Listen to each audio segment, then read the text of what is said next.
Greetings and welcome back to Room 303 and our chats with Emily as we are calling our readings through the poetry of Emily Dickinson. We are in the Johnson edition. We turn now to poem 724, It's Easy to Invent a Life. Now, this is a amazing poem, a debate for Emily. It is Emily's wrestling with the theodicy question, namely the book of Job in her King James Version of the Bible. The question is obvious. Why? Why must there be pain and suffering in the world? Why can't we just live in a world where it's all beautiful joy and no sorrow? It's an ancient question, and Emily will pick it up. Now, in many ways, we're back to earlier poems. Do you guys remember when we did 193? I shall know why when time is over, and I have ceased to wonder why. Christ will explain each separate anguish in that fair schoolroom of the sky. He will tell me what Peter promised, and I, for wonder at his woe,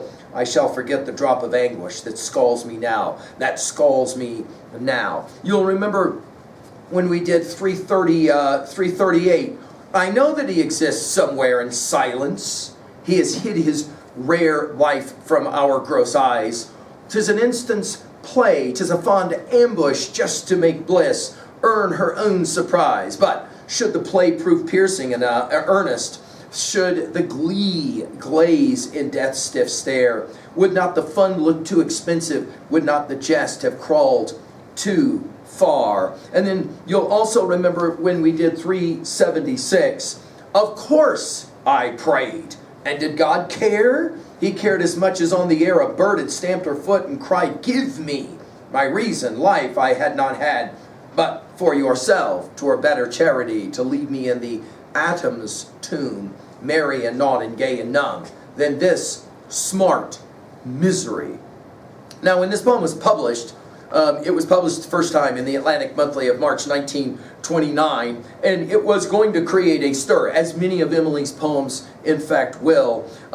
In a letter that she wrote to her colleague Thomas Higginson, who had been making the argument to her that God has a plan for everyone, she wrote to Higginson on the death of his brother, quote, except for heaven's marauding hand, it had been heaven below, end quote. Now, our assumption is that you've been following our stuff at learnstrong.net. Down that left-hand side, Chats with Emily's our playlist. I'm hopeful that you've worked through our set of introductory comments. I'm hopeful that you've worked through the preceding 723 poems. We just finished with 723 at Tossed and Tossed. Now, again, the question is for Emily. Hitchcock had said to her that the wheels of nature, the pattern of nature, is self-evident. For many, though, this poem is a direct attack on that very idea. Wolfe would call this a sloppy God who is the inventor. Wendler has called this a coolly satiric image of God as an unserious artist. And I think much of Hamlet is standing behind this poem as well as the book of Job. You'll remember that Hamlet 5:2, what is it that he says? There's special providence in the fall of a sparrow, and it'll be clear that for Emily, it's not so obvious as that. Notice the tone of this poem. Notice the repetition of the P sound as well, the alliteration. It's easy to invent a life. God does it every day. Creation but the gamble of his authority. It's easy to efface it, the thrifty deity could scarce afford eternity to spontaneity. The perished patterns murmur, but his perturbless plan to proceed, inserting here a son, there leaving out a man. Now, notice the language at the very beginning. It's easy. We saw this one other formulation, one other time in 389. It's easy as a sign. Notice, it's easy to invent a life. Now, some readers come to this poem with that first line and imagine that Emily is writing some kind of self-empowering kind of set of lines. In other words, it's easy to invent the life you want to live. But right away, in the second line, you realize with her tongue-in-cheek, God does it every day, that, oh, she's not speaking about it's easy for us to invent a life, but rather it's easy for God to invent a life. God does it every day. By the way, just to remind, God mentioned in 127 of Emily's poems. We called our series Chats with Emily. But I think Emily is constantly in dialogue, not only with us, but also with deity. And here, she'll play the game, not directly, but kind of indirectly. Notice God does it every day. Creation, but the gamble of his authority. Now, for those of you who are just listening to me and not reading along, you would probably assume that the word gamble that's being used here is like in Vegas, gamble with the dice. But that's a different word. This word is Gambol. That is to say, that childlike play, to gamble, to walk back and forth in childlike play. For Emily, her dictionary would have called this word gamble, defined it as sporting prank. In other words, God playing games. By the way, gamble was used in poem 2475. We'll see it again in 1185. That is to say, there is a certain kind of play in the creation and God's authority. So, in a moment, recognize that Emily is rewriting much of the Genesis creation story of Genesis 2. The idea, God's creation is in some ways a bit of play, a sportive bit of play. And notice she'll come back to the phrase again. It's easy to efface it. Now, we'll see this efface here when we hit 1507. It reads like this, and we'll have to come back to this poem again. The pile of years is not so high as when you came before, but it is rising every day from recollection's floor. And while by standing on my heart I shall not reach the top, efface the mountain with your face, and catch me ere I drop. This use of the word efface, that is to say, to undo, we'll get to the end of the line of the poems here in a second. It's easy to efface it, the thrifty deity. We'll remember this from poem 49. Of course, think about that word thrift, and think about what Hamlet says to Horatio in Act 1, Scene 2. Thrift, Horatio, he says.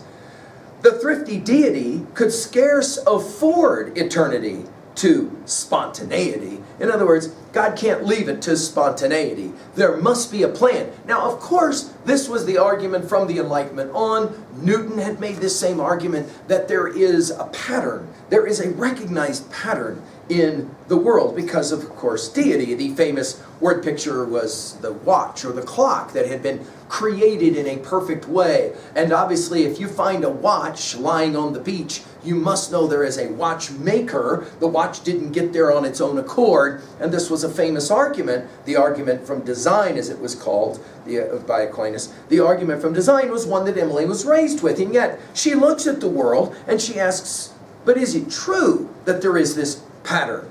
Notice she'll then go to the P letter, and notice its repetition, right?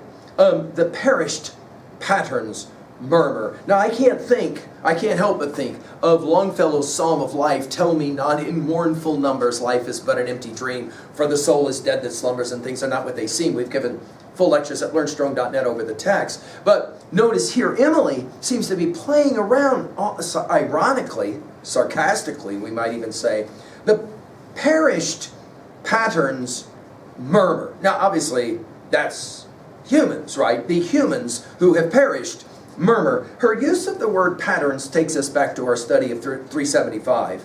And murmuring makes us immediately think of the Exodus 16:2 passage that were informed the children of Israel murmured against Moses and Aaron in the wilderness, right? The whole congregation is the actual King James passage, right?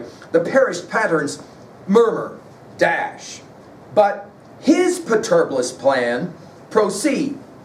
This use of putting less at the end of a word like perturb, to invent a word like perturbless, will take us back to poem 627 when she did graspless, and 652 when she did escapeless. She'll play a similar game here. God's perturbless plan, what one scholar has called Emily's desire to argue for relentless determinism. His perturbless plan proceed. Again, notice all of the P sounds here. In other words, we might murmur and complain about the theodicy question that obviously Job has picked up, that obviously Milton will play with in Paradise Lost. What is it that he says? To justify the ways of God to men. We've given full lectures on both of those texts at learnstrong.net. But his perturbless plan proceed, dash, inserting here, notice capitalized, dash, a son, there, dash, leaving out a man. By the way, think about the power of the use of the word son. She, of course, spells it as S-U-N. But if Hamlet is what's standing behind this poem, as I think much of this poem is kind of a reworking of Hamlet, you will remember, what is it, the very first thing that Hamlet will say to his stepdaddy, a little more than kin and less than kind, as he is being asked or addressed, my cousin and my son. The idea here that maybe she's referencing the Son of God as well, as part of God's eternal plan. Notice the idea here, though, is she says, God can do whatever God wants. There is a perturblous plan that must proceed, leaving here a son, and there leaving out a man. Now, I can't help but read this, and by the way, one scholar has called all those P's sputtering P sounds, which is, I think, a great designator of this poem.